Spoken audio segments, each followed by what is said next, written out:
Assalamualaikum warahmatullahi wabarakatuh. Alhamdulillahirabbil alamin wal aqibatu lil muttaqin wala udwana illa 'alal zalimin wa ba'd. Pemirsa yang dirahmati Allah Subhanahu wa taala. Al-Imam Ibnu Qayyim Al-Jauziyah rahimahullah telah mewasiatkan kepada kita bahwa salah satu di antara beberapa terapi dan obat bagi penyakit rohani adalah berdoa. Demikian pentingnya berdoa dan kedudukan doa dalam ibadah bagi setiap orang-orang yang beriman, maka beliau juga mewasiatkan tentang hal-hal yang menjadi penghalang bagi terkabulnya doa. Yang pertama, kata beliau, ayasta'jilal abdu wa yastarfi'ul ijabah. Tergesa-gesa dalam mengharapkan jawaban atas setiap munajat dan mengasumsikan bahwa waktu yang terbaik terkabulnya doa berdasarkan waktu yang diperkirakan dan diyakini oleh manusia itu sendiri. Pemirsa yang dirahmati Allah Subhanahu wa taala, karena itu patut kita cermati sikap Rasulullah sallallahu alaihi wasallam ketika ditanya oleh Khabbab bin Arad radhiyallahu anhu. Suatu waktu Khabbab bin Arad merasa tidak sanggup lagi untuk menahan siksaan orang-orang kafir Quraisy di kota Makkah, maka dia datang menghadap Rasulullah di depan Ka'bah ketika Rasulullah sallallahu alaihi wasallam sedang melaksanakan sholat. Lalu Khabbab bin Arad radhiyallahu anhu bertanya kepada Rasulullah, "Ya Rasulullah, mengapa Anda tidak berdoa kepada Allah Subhanahu wa taala agar Allah segera menolong kita?" Rasulullah sallallahu alaihi wasallam yang ditanya demikian lalu kemudian menampakkan sikap yang marah. Rasulullah kemudian berkata, "Wahai Khabbab, tidakkah engkau mengetahui jauh sebelum engkau ada kaum yang datang jauh sebelum kita dan mereka telah mengalami penyiksaan yang luar biasa, tapi mereka tetap mempertahankan iman mereka kepada Allah Subhanahu wa taala. Di antara mereka ada yang disisir dengan besi yang panas, namun mereka tetap beriman kepada Allah Subhanahu wa taala." Mendengar jawaban ini, Khabbab bin Arad radhiyallahu anhu akhirnya sadar bahwa Rasulullah sallallahu alaihi wasallam tidak menyenangi orang-orang yang tergesa-gesa dan orang-orang yang senantiasa mengharapkan waktu terkabulnya doa berdasarkan perkiraan dari manusia itu sendiri. Yang kedua, hadirin yang dirahmati Allah Subhanahu wa taala, yang menjadi penghalang terkabulnya doa adalah perbuatan dosa dan putusnya hubungan silaturahim.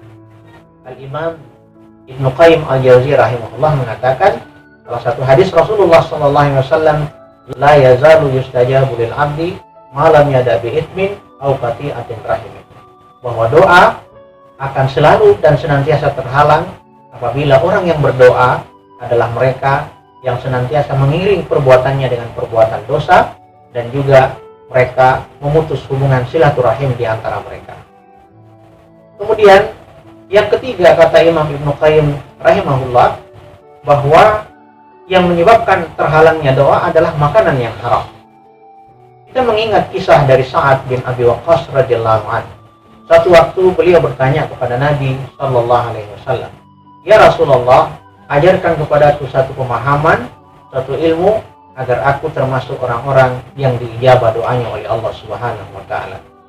Lalu kemudian Rasulullah menyampaikan kepada Sa'ad, "Ya Sa'ad, atit ta'amaka takun mujabatad da'wah." Wahai Sa'ad, perbaikilah dan baguskanlah makananmu atau peliharalah makananmu, niscaya engkau akan menjadi orang-orang yang mustajabah doanya.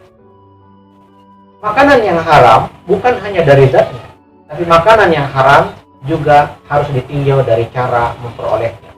Bisa jadi atau mungkin saja makanan itu adalah makanan yang secara zat halal, tetapi cara mendapatkannya dan cara memperolehnya dengan cara yang haram, sehingga makanan yang zatnya halal tetapi karena cara memperolehnya dengan cara yang tidak benar atau cara yang tidak mengindahkan kaidah syariat, maka makanan tersebut tetaplah makanan yang haram. Dan oleh karena itu, jika makanan ini masuk dan dicerna oleh mereka atau orang-orang yang beriman dan kemudian berdoa kepada Allah Subhanahu wa taala, maka sungguh wasiat Imam Ibnu Qayyim rahimahullah mengatakan doa tersebut tidak akan dapat dikabulkan oleh Allah Subhanahu wa taala karena terhalang oleh isi perut dari makanan-makanan yang haram. Akhirnya, pemirsa yang budiman, mengakhiri perjumpaan kita pada kesempatan ini, saya ingin mengutip perkataan Al-Imam Ibn Ruslan tentang doa orang-orang yang senantiasa berdoa kepada Allah Subhanahu wa Ta'ala, namun tidak menjaga kualitas kehalalan dari makanannya. Al-Imam Ibn Ruslan berkata, "Wa ta'atun mimman haraman ya'kul mithlul bina'i fawqa maujin yuj'al." Ketaatan dari orang yang makan makanan yang haram, doa dari orang yang makan makanan yang haram, bagaikan bangunan yang dibangun di atas ombak lautan. Karena itu, peliharalah makanan kita, wahai orang-orang yang berpuasa, agar Allah Subhanahu wa Ta'ala menjadikan kita sebagai hamba-hambanya yang mustajabah doanya. Aqulu qauli hadza, nasrun minallah wa fathun qarib wa basyiril mu'minin. Assalamualaikum warahmatullahi wabarakatuh.